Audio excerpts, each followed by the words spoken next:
Chers amis internautes, bonjour. Bienvenue sur notre chaîne Zona Goal pour l'actualité du foot du jeudi 23 juillet 2026. Une peinture murale de Ferran Torres dans les rues de Barcelone.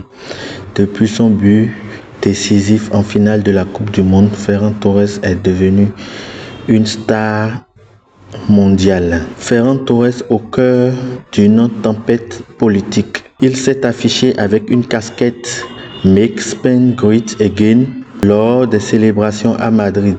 Ce geste a enflammé l'Espagne, violemment attaquée par la gauche qui l'accuse de spéculation immobilière. Il a été érigé en symbole par l'extrême droite. Même la Maison Blanche s'en est réjoui sur Twitter. La fresque murale virale de Ferran Torres pour la Coupe du Monde à Barcelone a été vandalisée dans la nuit. Les vandales ont écrit « Nous voulons une équipe nationale pour l'Espagne et une équipe nationale pour la Catalogne ». Question de jalousie. Sergio Busquets était hier la squad d'entraînement de l'équipe première. On pensait que c'était une visite de courtoisie, mais apparemment c'est bien autre chose. Sergio Busquets veut entamer son parcours d'entraîneur au sein des équipes de jeunes du FC Barcelone. Il veut être immergé dans la dynamique du Barça Athletic et son idée est de s'entraîner de l'intérieur, d'apprendre les aspects quotidiens du métier d'entraîneur afin de faire un grand saut. Félicitations à lui et bon courage. On espère qu'il fera un très bon entraîneur comme le joueur emblématique qu'il a été. Joao Cancelo règle ses questions fiscales avant de rejoindre le FC Barcelone. Comme on le disait hier, le transfert de Joao Cancelo est tout fait. Et hier, dans la journée d'hier, son agent était à Barcelone pour régler son cas, le cas de Casado et bien d'autres sujets avec le FC Barcelone. Joao Cancelo qui a déjà un accord avec Al Hilal pour un montant d'environ 10 millions d'euros. Les émouvants mots de la grand-mère de Lamine Yamal après le sacre de l'Espagne. Fatima, je vais très bien. Je suis très heureuse. Merci à tout le monde. Merci à l'Espagne. Merci à tous. Le journaliste, comment avez-vous vécu le match? Vous étiez nerveuse? Oui, j'étais nerveuse. Mais quand tout le monde criait et quand il a marqué le but, je me suis dit, ça y est, merci. Après ce but, je me suis senti rassuré. Journaliste encore. Avez-vous parlé avec votre petit-fils? Avec Lamine? Non, pas encore. Il a dû dormir. Il est encore en voyage. Je ne sais pas encore avec le décalage horaire. Journaliste, il est déjà en train de rentrer? Oui, sûrement. Le journaliste encore. Et quand il reviendra voir? On sait qu'une grand-mère prépare toujours le plat préféré de son petit-fils, surtout après une Coupe du Monde gagnée. Qu'allez-vous lui cuisiner? Ce qu'il voudra, disait la grand-mère. Ce qu'il me demandera, je le préparerai. Journaliste, envoyez-lui un petit message. Merci mon fils, merci beaucoup. Quand tu te seras reposé, viens. Ce que tu voudras manger, je te le préparerai. Si tu veux le herfissa, je te préparerai de la herfissa. Quoi que tu veuilles, je le ferai pour toi. D'accord mon fils? Voilà le message de la grand-mère de Lamine Yamal. Nous savons que sa grand-mère est très importante pour lui. Luis Suarez a inscrit un doublé avec l'Inter Miami la nuit dernière face au Chicago Fire de Robert Lewandowski.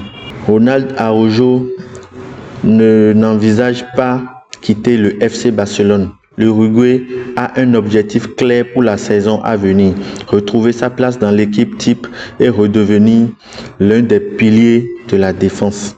Ce sera un plus pour le FC Barcelone de toute façon. L'aventure en MLS démarre pour Robert Lewandowski, il a joué contre Inter Miami de Messi et de Luis Suarez l'année dernière. Il a fait ses débuts avec Chicago Fire.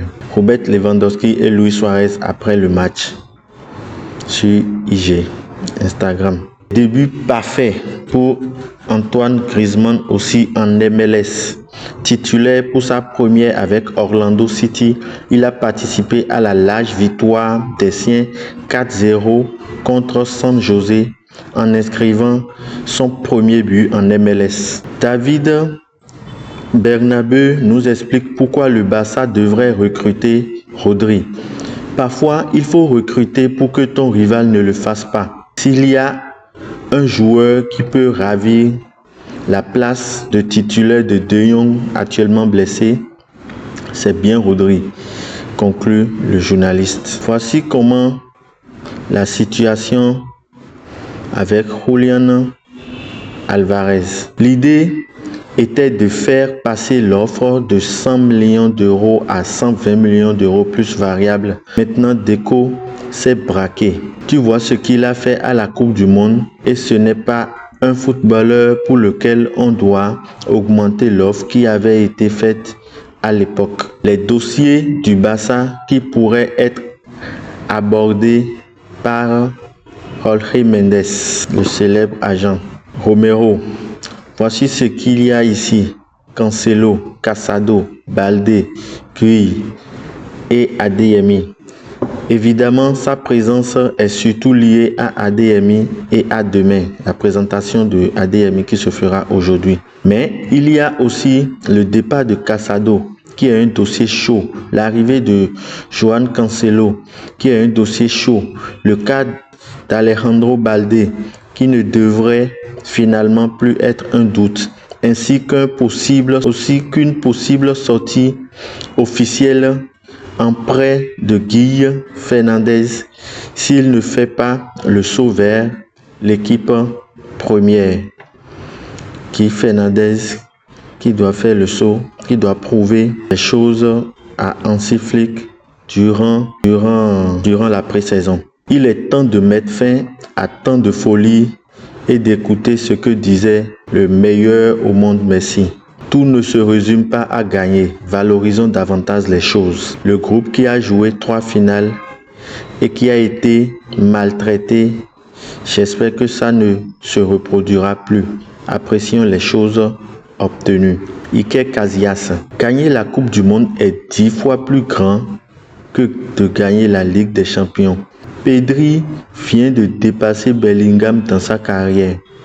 À mon avis, Pedri est aussi un milieu de terrain beaucoup plus complet. Bellingham est plus un milieu de terrain qui irrompt dans la surface et marque beaucoup de buts. Mais Pedri offre beaucoup plus de contrôle sur le match.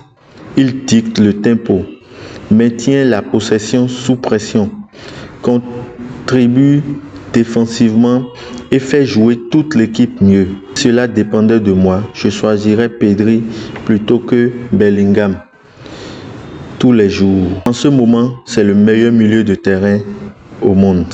Iker Casillas qui fait l'éloge de Pedri devant Bellingham qui est madrilène. Ça, c'est très bien.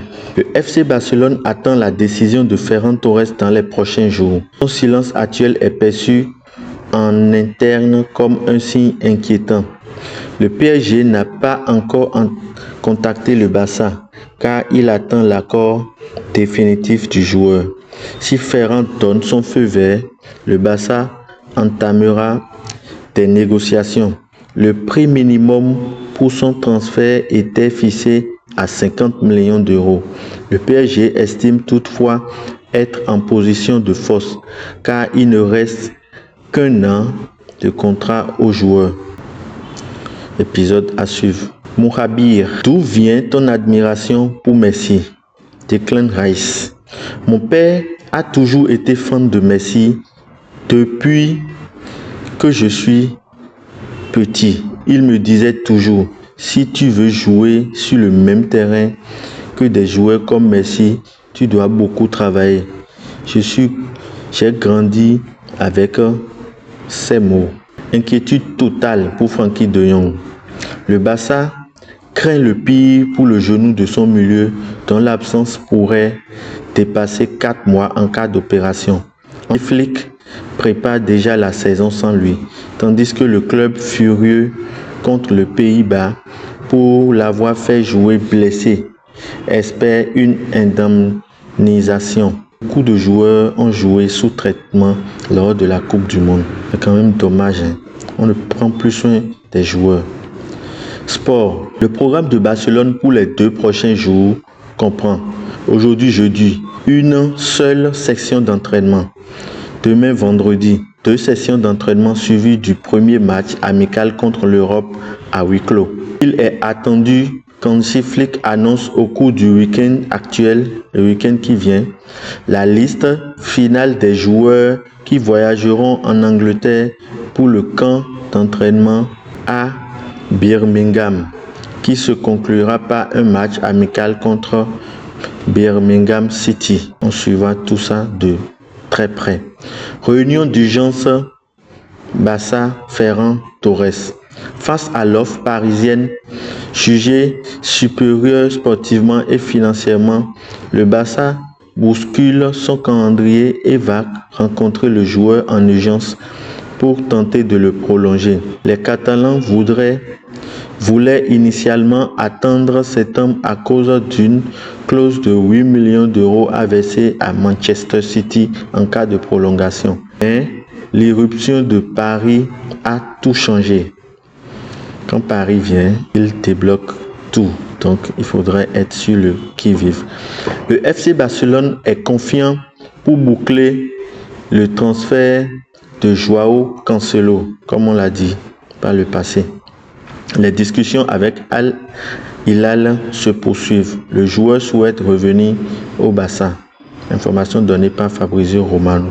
Rodri va subir une opération du dos. Sa date de retour n'est pas encore connue. Comme je le disais, beaucoup de joueurs ont participé à la Coupe du Monde avec des traitements. La fédération norvégienne va porter plainte auprès de la FIFA après l'intervention de Donald Trump dans l'affaire Balogun, carton rouge qui a été annulé. La fédération refuse que cette intervention reste impunie. Yvonne Barton, arbitre de France-Espagne, répond à Didier Deschamps qui s'était interrogé sur le niveau de l'arbitre salvadorien. On se rappelle que Didier Deschamps avait dit en conférence de presse si l'arbitre avait le niveau pour arbitrer, pour être au sifflet d'un match de demi-finale. Il répond, si cela m'a affecté, non, absolument pas.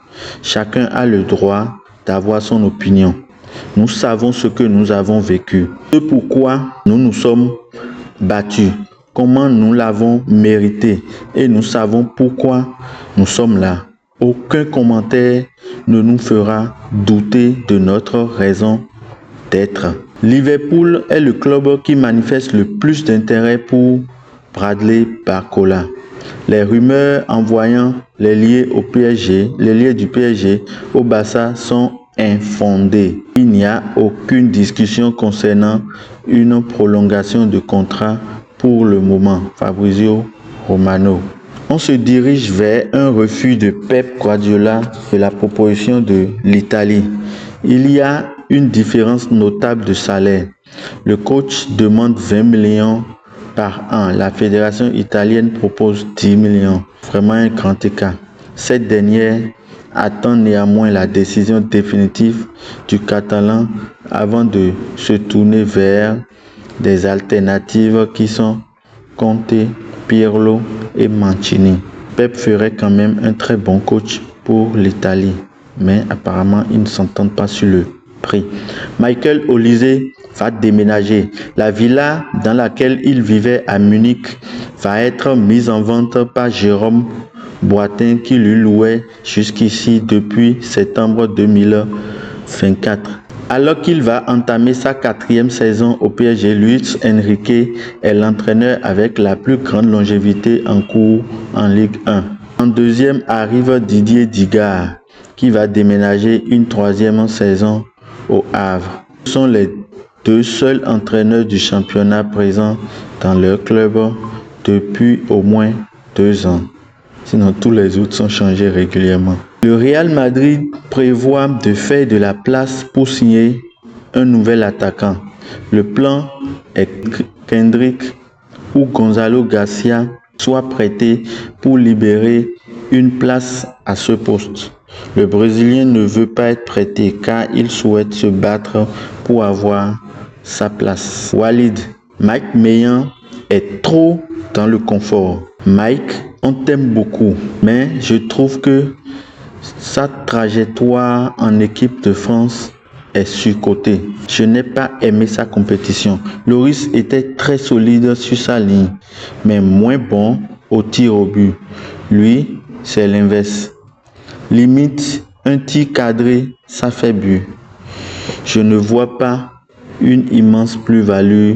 Il doit montrer autre chose. Une réunion secrète a eu lieu hier dans un restaurant à Madrid entre le Real et les agents de Rodri. Le club est prêt à proposer un contrat jusqu'en 2030. Le Real Madrid espère ne pas dépenser plus de 60 millions d'euros pour Rodri.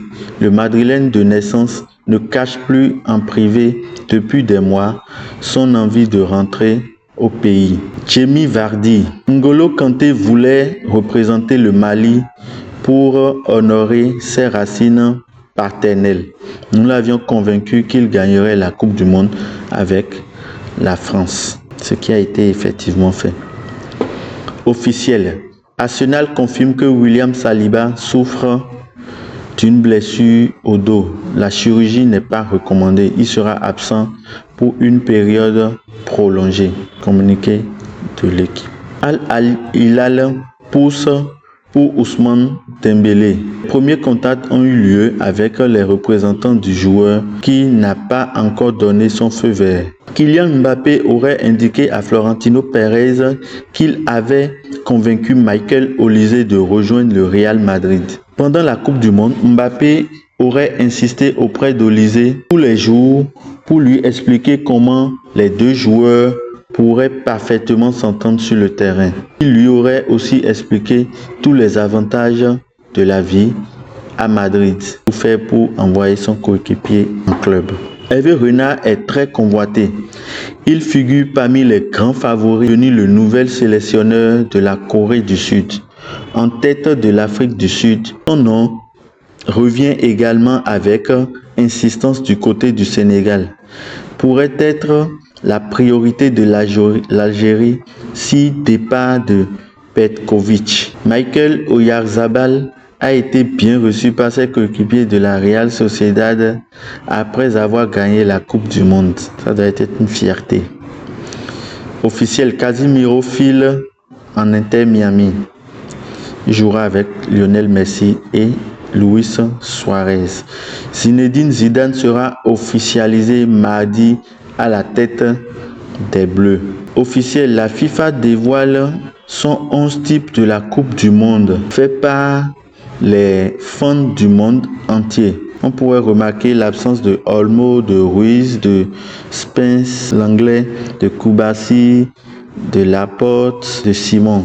Beaucoup de cadres de l'équipe espagnole étaient absents. On peut voir Messi à gauche et Haaland à la pointe de l'attaque, Mbappé à droite, Bellingham, Rodri, Olise, Cucurella, Upamecano, McHenz et Perko.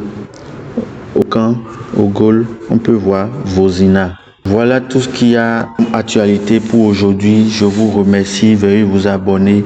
Ça soutient la chaîne, aide la chaîne et ça nous permet de vous produire des visuels de qualité et ça nous permet de proposer nos vidéos à plus d'amoureux du ballon rond. Merci à vous et très bonne journée. À demain.